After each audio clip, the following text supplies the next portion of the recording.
अस्सलाम वालेकुम व्यूअर्स। आज हम आपके लिए बनाने जा रहे हैं शाही टुकड़े। इसके लिए मैंने ये 10 या 8 के करीब स्लाइस हैं, ये स्लाइस ले लिया। अभी मैं इनके ये किनारे काटूंगी। इसके बाद मैंने आधा किलो दूध लेके, ये आपके सामने आधा किलो दूध, इसमें मैंने 2 टेबल स्पून चीनी डाल के इसे पका लिया है, बल्कि पकने के लिए रखा हुआ है, थोड़ा सा गाढ़ा करना है। और 3 या 4 छोटी इलायची पीस के ये डाल दिया, ये आपको नज़र आ रही है। इसको मैं अभी इतनी देर तक पकाऊंगी कि ये गाढ़ा हो जाए, और इसमें फिर उसके बाद और भी कुछ ऐड होगा, वो मैं आपको दिखाऊंगी। पहले ये थोड़ा सा गाढ़ा हो जाए, और ये चूल्हे पे रख दिया मैंने इसको गाढ़ा होने के लिए। बॉयल आ चुका है इसमें। अब इसकी कटिंग होगी, कटिंग करके फिर मैं इसके साथ क्या करूँगी आपको बताऊँगी। ये देखिए व्यूअर्स, मैंने एक कढ़ाई में ये घी लिया है। मैंने एक कढ़ाई में घी चढ़ा दिया, और इधर जो है दूध जो है वो पकते पकते गाढ़ा हो चुका है, बिल्कुल गाढ़ा हो गया। अब इसको मैंने इसका चूल्हा बंद कर दिया, और इसको एक साइड में करके बना के कस्टर्ड के ऊपर का दूध बना के रख दिया। पकने के दौरान मैंने इस दूध में 2 टेबल स्पून दूध की बलाई, जो निकली रखी रहती है ना, इंसान ऊपर से जो दूध की बलाई उतारता है, वो रखी हुई थी मेरे पास। तो अगर आपके पास वो रखी हुई नहीं है तो फिर इसमें थोड़ा सा 2 टेबल स्पून खोया डाल सकती हैं, इसको गाढ़ा करने के लिए। मेरे पास खोया नहीं था तो मेरे पास दूध की बलाई रखी थी, तो मैंने दूध की बलाई डाल दी। तो ये गाढ़ा पकते पकते गाढ़ा हो गया दूध। इसको चूल्हा बंद कर दिया है, इसको साइड पे रख देंगे। अब मैंने इस शेप में सारी ब्रेड जो है वो काट ली है, ये ट्रायंगल शेप में। अब मैं इसको इस मतलब घी में फ्राई करूँगी, गोल्डन फ्राई होने तक। ये देखिए, ये इस तरह फ्राई हो रही है इसमें। और फ्राई होने के बाद जब ये गोल्डन ब्राउन हो जाएगी तो फिर मैं इसको निकाल लूँगी। बहुत चूल्हा तेज़ नहीं रखना, आँच जो है वो मीडियम रखनी है। और जब ये गोल्डन फ्राई हो जाएगी, क्रिस्पी सी हो, तो फिर इसको हम निकाल लेंगे एक ट्रे में। अब मैं ये शाही टुकड़े के लिए शीरा तैयार करने जा रही हूँ। शीरे के लिए ये मैं इसमें से हाफ कप, ये मेजरमेंट वाला कप होता है ना, हाफ कप शुगर लूँगी।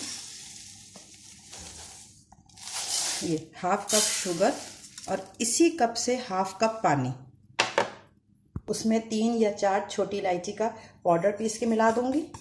ये शीरा तैयार हो रहा है। इसका कोई 1 तार का 2 तार का शीरा तैयार नहीं होगा। बस ये ऐसा होने लगे, चिपचिपा सा होने लगे, तो फिर इस शीरे को चूल्हा बंद कर देंगे। इसमें मैं थोड़ा सा कलर देने के लिए 1 चुटकी जर्दे का रंग डाल दूंगी, बिल्कुल 1 चुटकी, ताकि ब्रेड पे कलर आ जाए ज़रा। बस ये 1 चुटकी जर्दे का रंग डाला, और इसको चलाते रहे। बॉयल आ जाएगा, जब इसमें बॉयल आने लगेगा तो मैं आपको दिखाऊंगी किस स्टेज पे चूल्हा बंद कर देना है।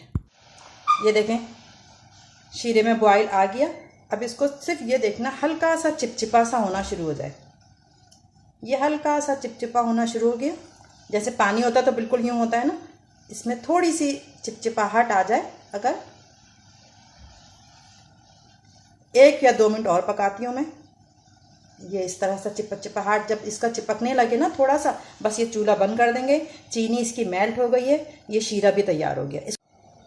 अब मैं ये जो गोल्डन फ्राई कर लिया था मैंने ये स्लाइस, इसमें दूध की बलाई जैसे बटर लगाते हैं ना इसके ऊपर, इस तरह ये मैंने दूध की बलाई लगाई है, हर पीस पे लगा के। और फिर इनको आपस में जोड़ देंगे। मैं आपको बता रही हूँ ऐसे दो। ये देखें, ये सारे ब्रेड के स्लाइसेस को सैंडविचेस करा मैंने, बीच में बलाई लगा। कुछ लोग खोया लगाते हैं, कुछ बलाई लगाते हैं। मेरे पास बलाई, दूध की जो बलाई ऊपर से उतरी हुई होती है, वो अवेलेबल थी, मैंने वो लगा दिया। अब ये जो शीरा तैयार किया है मैंने, इस शीरे को इसके ऊपर पूरा पोर कर देंगे, ताकि ये जज़्ब कर ले शीरा।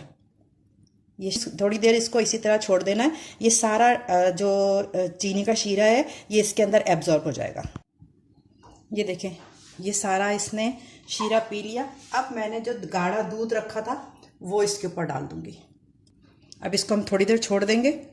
उसके बाद फिर मैं इसको बादाम पिस्ते से और चांदी के बर्फ़ से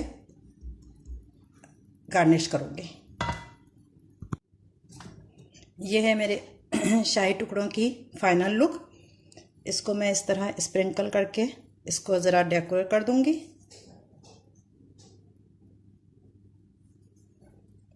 और ये किलिंग क्रैप चढ़ा के इसको फ्रिज में रख दूँगी ठंडा होने के लिए।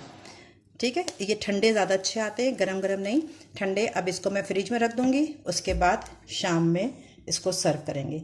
ये है शाही टुकड़े की रेसिपी। इस रेसिपी से आप शाही टुकड़े बनाइएगा और मुझे कमेंट में ज़रूर बताइएगा कि इस रेसिपी से बनाने से आपको शाही टुकड़े पसंद आए, टेस्ट में कैसे लगे। कमेंट्स करके मुझे ज़रूर बताइएगा।